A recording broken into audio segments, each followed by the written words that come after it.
Hi, I'm Ken Lobb, the creative director for Microsoft Game Studios, and I'm here today to show you Banjo-Kazooie Nuts and Bolts. So here we are on Spiral Mountain. You may remember it from the beginning of both games. Now Banjo's house is slightly dilapidated. The sound design in this video is premature. So there's missing sound effects, there's missing music, but it's pretty, so why don't you go ahead and run it. The thing that struck me coming out of the Gamers Day, both at Rare and in San Francisco, was that most people understood that it was still Banjo, but there's obviously a question out there of, hey, is this Banjo? Is it a racing game? Is it a kart game? I don't really understand what's going on based on some of the screenshots or videos we saw. Actually, it's very much still a platformer. Okay, so there's a little bit more to that, but we figured we'd jump right ahead. So I'm going to show you later also some of the stuff you do in Showdown Town, but there's two primary things that you do in Showdown Town. One is you collect the parts so that you can build better vehicles, and the other is you open up the actual game levels. So the first piece they're going to show here is what it's like to grab a box and what you do with it. You basically, there's crates of parts spread all throughout Showdown Town. You bring them over here, you talk to Mumbo, and he'll put them into your inventory so that you can use them to build, which is what you did when you were doing the multiplayer offsite. More importantly, though, you use Showdown Town as the hub world, and you gain access to the game worlds through the hub world. So you start out, you have a vehicle that's not very good, doesn't go very fast, can't jump, can't go up steep slopes, which is why he's taking this kind of long way around to get up to the top. After you've dabbled for just a couple of minutes, Log comes out and he tells you, okay, I want you to come meet me up at this place. Tell you what you need to do next, which is right here. If you notice off to his right, there was this thing. That's called a game globe. These are literally their representations of the worlds that you're going to play in. So in order to play in them, though, first you have to take it and you have to find your way over to this stand, put it on, and then throughout Showdown Town, doors will open that you get access to based on how many jiggies you have. So I think the way you unlock this game is very elegant. You know, it's like previous platformers. If you think about just Banjo in the past, you had this weird maze of an overworld that you unlocked by going through doors that had note numbers on them. So as you gathered certain numbers of notes inside the levels, you could get to a bigger and bigger piece of the world. This game, they turned it completely into a platformer, where the world, this world, Showdown Town, is locked only by the abilities of your vehicle. You know, of the things that you are able to add. So this, for example, right here, right here's the game globe place that you saw in the video, but he had to go up the back way because he didn't have the sticky tires yet. As you can see, Showdown Town is pretty big. So this vehicle has a couple of abilities. It has a float, so I could go in the water. It has the spring to jump, and it has a laser. I won't explain to you why you'll need lasers. We'll save that one for maybe another day. See these cranes? There's a big crane on the left and there's two cranes on the right. You can see on the cranes on the right that it has the little box icon. Yeah, I want to get one of those. Those are probably kind of good.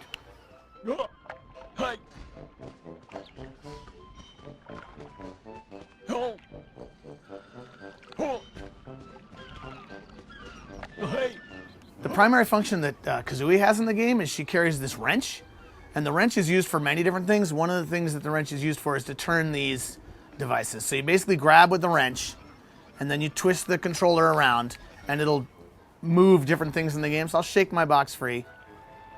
There's other gameplay in Showdown Town besides just find boxes and put the game globe down. And one of them is being shown to you right now by the somewhat angry police force.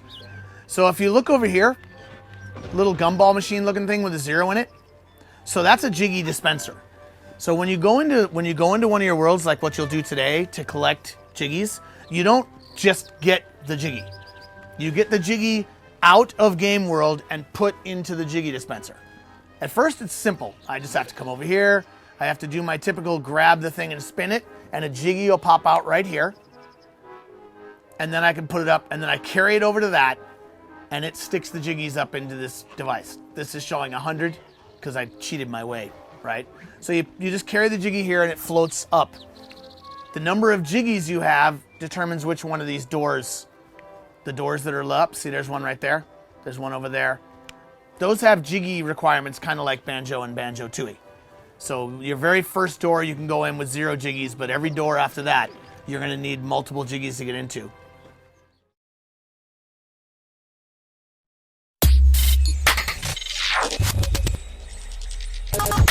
All right, so just for a quick, how do you play, right? So you can see on the mini map on the side, there's a bunch of jiggies, those are obvious, right? So those are the challenges. But you'll also see some steering wheels, if you look closely, right? So I can grab this first vehicle. The icons are overriding themselves from certain directions. Basically, on any vehicle, you can do 2 things. You can ride it, or you can change it, right? So if I'm outside the vehicle, I can hit B, and bam. I could take pieces off, stick them on in other places. There's in the proper game, there'll be times when you find parts, and you can just come into this mode and stick them onto your vehicle. So it's like, you know, ooh, look, a better engine, I'll stick that on. Anyway, let me jump out of there. I want to get in. So look around the world, you find people like so. They'll try and, if they think you're going to run them over, they're going to get mad and run away, but then they'll just warp back to the place where they're supposed to be. So if I walk up and I talk, this is the other thing that's missing from this build. X is talk. Just note that that's missing from the screen here. So you might go, hey, why he doesn't like me? No, you just hit X, and then you'll talk to him and he'll tell you what to do. Before I get onto one of those though, I want to have a look around. If you've played any of the Banjo games, this is the level that plays homage to your fandom. It's Banjo Land. It's literally a game world built out of parts of every level that's been in a Banjo game. So you see, how about I drive around and take a look? Here's one right here. There's a little Glitter Gulch Mine was a level in Banjo, and it's kind of trapped here under. If you go up and talk to the little nice museum stand guy right there, these are not completely done, but you highlight them, this of course tells you X. Oh, they've upped the font. So then it tells you, so this is number 5 of 18 of these in the world, and it gives you a little bit of a background on this is the second level from Banjo-Tooie. Sorry. So this particular vehicle, also you can see up on the right, we always show you what your vehicle does. So this one is obvious, A is that. B is a little less obvious, B is a gyro. So you find the gyro in the game. That allows you to hold the gyro button and you get some control over your vehicle. What's this? Oh, they do like to joke about ghoulies, don't they? So that would be a, bin full of ghoulies. You also have these little, like, cool, again, thinking of the whole thing as a museum motif. There's some Jinjos. All the different various colors from the other games. Cruise around for a little bit more. Let's see what else I see. Whee! This is, of course, Freeze Easy Peak. Go out into the water, you can see there's the pirate ship sunk from the second level of Banjo-Kazooie. And again, as I said, you definitely need a submarine vehicle, or again, this is being the E3 build, you don't drown, you just, Kazooie slaps you a couple times and you wake up. But the underwater world is far too big to swim through without drowning. So you need to have a vehicle that has the little airtight. One of the things that you find is an airtight seat. There's different types of seats, and once you have the airtight seat, you can stay underwater as long as you'd like. And the pieces are additive, so it's another thing that's kind of it's good fantasy. I mean, I guess it's true in the real world. You get a boat, you have one engine, it's fast. You put 2 engines in a boat, it's faster. Right? Same sort of thing here. If you get an engine, you find a big engine, you don't necessarily have to take off the little engine. Just stick the big engine on there and hey, I'm going faster. But now I'm sucking up way more fuel. So I'll stick 2 or 3 gas tanks on.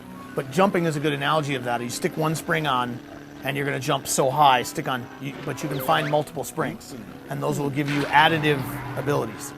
And again, there's types of pieces like weight and strength, but so there's over 100 literal piece types. But when you stick in, hey, there's light ones and strong ones and etc. There's over 1,000 pieces in the game.